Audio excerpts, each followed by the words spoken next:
The Helldivers 2 community is on fire, where the success of the game for the last 3 months has built up a lot of goodwill for both Arrowhead and Sony. The humorous nature of the memes and jokes around the game's Super Earth faction, and the community playing into the patriotism both inside and outside of the game.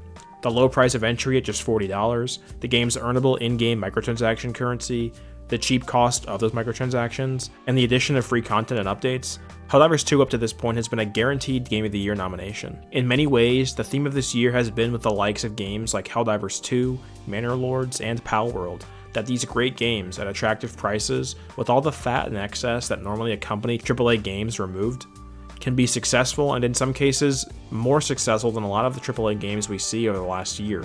But as quick as this success has come for Arrowhead and Sony, it's quickly being eroded by some frankly questionable decisions. Today we're looking at Helldivers 2 and how the massive success of this game is being undermined by a single poor decision that Sony would have been better off keeping entirely optional, and that now threatens one of the biggest success stories of the year. My name's Orponder. If you like or dislike this content, let me know with a thumbs up or down, or in the comments, and as always, if you want to see more, don't forget to subscribe. Despite being listed as a requirement at launch, the functionality for a PSN account login for Helldivers 2 wasn't available or required. And now that is functioning, something I suspect is related to the recent introduction of the PSN login and overlay that's available in the Ghost of Tsushima PC port, Helldivers 2 now requires all players to log in or create a PSN account in order to access the game. And this has driven its community into a frenzy and sees it butting heads with the likes of the developer and publisher. We can see in the game's official Discord that the community manager for Arrowhead, Spitz, essentially eggs on a community member who threatens to refund and leave the game based on the recent account requirements. I think it's a really bad look when the liaison between the community and the developer is engaging in combative language against a community member, and rather than trying to address their concerns, is simply egging them on to leave the game behind and to not engage anymore. I think it's far removed from something that could have been constructive and could have been a way for Arrowhead to try to mend the relationship despite having to deal with a situation that's outside of their control. Your job as a community manager is to be a path for communication between the developers and the players. Doing something like this, and especially in an official capacity, isn't helping anybody. Regarding the account creation, while I don't personally care too much about having to make a new account in order to play the game, I recognize that this is something that people didn't have to deal with before, and the introduction now is just unnecessary. Additionally, and more importantly though, there are regions where Helldivers 2 is playable and sold through Steam, but the PSN service isn't, and that's something where people can't access the game they paid for.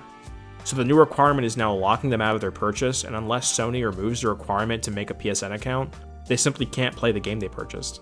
The community has taken to the game's Steam store page to voice their concerns, in a move that we've become all too familiar with on Steam and PC, and in a way that will directly hurt the bottom line of both developer Arrowhead and Sony.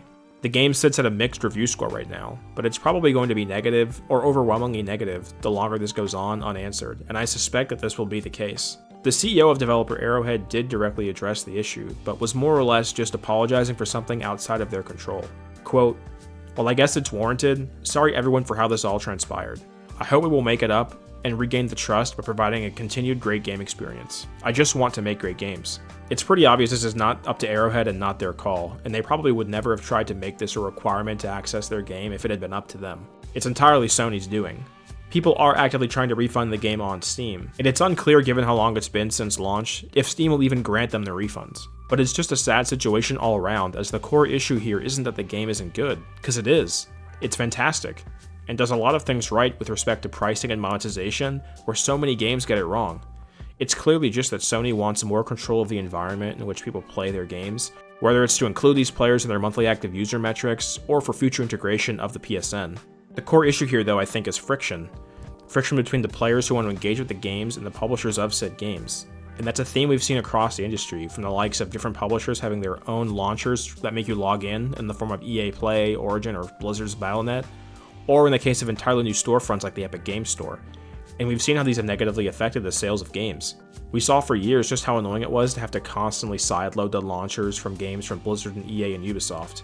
And all of these publishers have come around to putting their games directly on Steam, because they can see the numbers, and making it as easy as possible for people to enjoy your games is better for the bottom line and better for players than trying to manage your own storefront and make people meet you where your games are rather than meeting them where they are. We've seen reports from just the last week around Alan Wake 2, a game that reviewed really well, and its lack of profit despite some strong sales.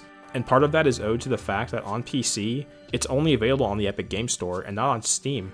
where PC gaming effectively lives outside of some exceptions. Games like Fortnite, Riot's suite of games, or Battle.net from Blizzard, outside of those games, by and large, PC gaming lives on Steam.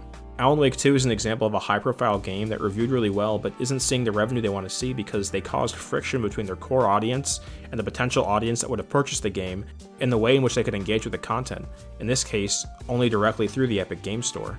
Now, I mentioned Alan Wake 2 in this issue because it sort of ties hand in hand with the Helldivers 2 situation. You're causing friction between your audience where it doesn't need to exist. The biggest hurdle for revenue for a game publisher should be if the game is good enough. It should never be, are we going to put the game in the most easily accessible place for players? Even the likes of Microsoft has figured this issue out, and why they started offering their games on PC almost a decade ago, and since offering their games on PC initially only through the Xbox app, they now offer them on Steam. Even the likes of Microsoft, who runs their own storefront, knows that they should be offering games to players in the place they want to play them, and that is on Steam with as little friction as possible. And for Sony and Helldivers 2, it should be no different. Making this a requirement is just a bad move, and it only serves to alienate more people from their future games. Until this decision from Sony is reversed or made optional, I don't see the situation materially improving. Locking people out of content over an account creation just isn't justifiable, and I think Sony needs to answer for those people who are affected in countries where the PSN just isn't available and they can't even access the game they purchased. Additionally, if the goal is to get PC players logging into the PSN so you can collect the data metrics and integrate them into the PlayStation ecosystem further, you should be giving them a value-added reason to sign up for the PlayStation Network and join. Something along the lines of the PlayStation Stars integration that you already see on the PlayStation console, but not force them into the ecosystem with seemingly no benefit to them. I don't know how they thought this was going to go over well with the PC audience, and they should act swiftly if they want to keep what has been overwhelmingly positive vibes and positive news around Helldivers 2 going forward into the future. That's going to do it for me, guys. Thanks again for watching, and I'll see you in the next one.